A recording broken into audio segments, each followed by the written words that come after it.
میگن آیا جنگ قابل پیشگیری بود؟ بله، جنگ قابل پیشگیریه.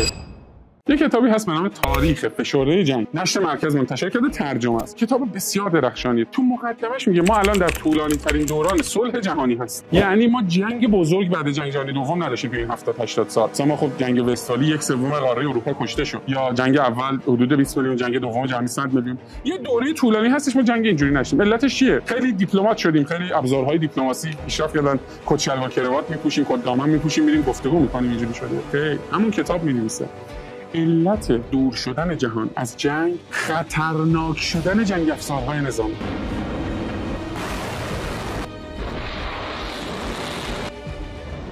اینقدر این جنگ افزارها سنگین، خطرناک و آسیب زننده شدن، طرفین به دلیل نگرانی از تبعات جنگ رو کنار.